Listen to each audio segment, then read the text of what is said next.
Samantala, pansamantalang sinuspinde ng Philippine Coast Guard ang lahat ng biyahe ng sasakyang pandagat at watercraft sa Eastern Samar dahil sa inaasang epekto po ng Bagyong Ada. Pinaalalahanan ng lahat ng vessel operator na magsagawa ng pag-iingat at patuloy na bantayan ang galaw ng bagyo. Mananatili namang suspendido ang biyahe hanggang sa karagdagang abiso at kapag bumuti na ang lagay ng ating panahon. Binabantayan na rin ng Pag-asa ang posibleng epekto ng Bagyong Ada dahil sa patuloy na aktibidad ng Bulkang Mayon. Yan ang ulat ni Rod Lagusa. Inaasahan na uulanin ng lalawigan ng Albay kasunod ng paglapit ng Bagyong Ada sa Samar, ang unang bagyo ng taon. Kasabay ito na nagpapatuloy na aktibidad ng Mayon Volcano na kasalukuyang nasa Alert Level 3. Ayon kay Pag-asa Weather Specialist Benson J. Estareja, simula Biyernes ng tanghali hanggang Sabado ng tanghali ang nakikitang magiging peak ng ulan dito.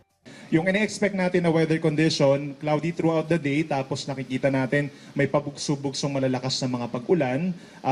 Yung quantity niya paiba-iba, no? May times na mahina, may times na malalakas.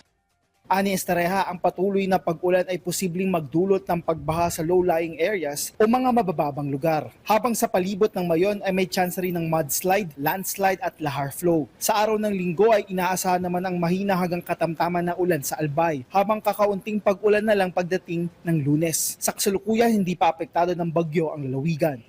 Sa Cebu naman, kung saan inaasahan ang pagdaraos ng taunang Sinulog Festival at ang nagpapatuloy na retrieval operation sa gumuhong landfill, hindi kasama ang lalawigan sa inilabas na weather advisory sa susunod na 3 araw ng Pag-asa.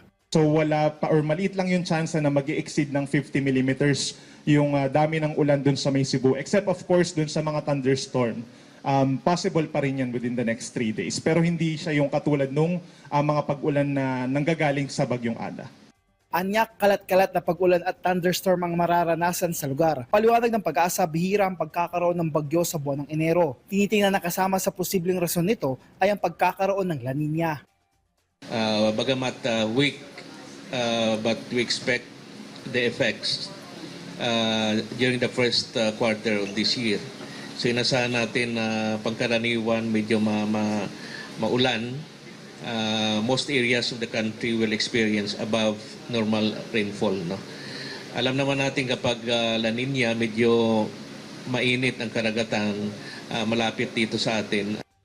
Ito anya ang isa sa mga posibilidad na maaring mamuo ang isang low pressure area o kalaunan ay bagyo. Rod Lagusad para sa Pambansang TV sa Bagong Pilipinas.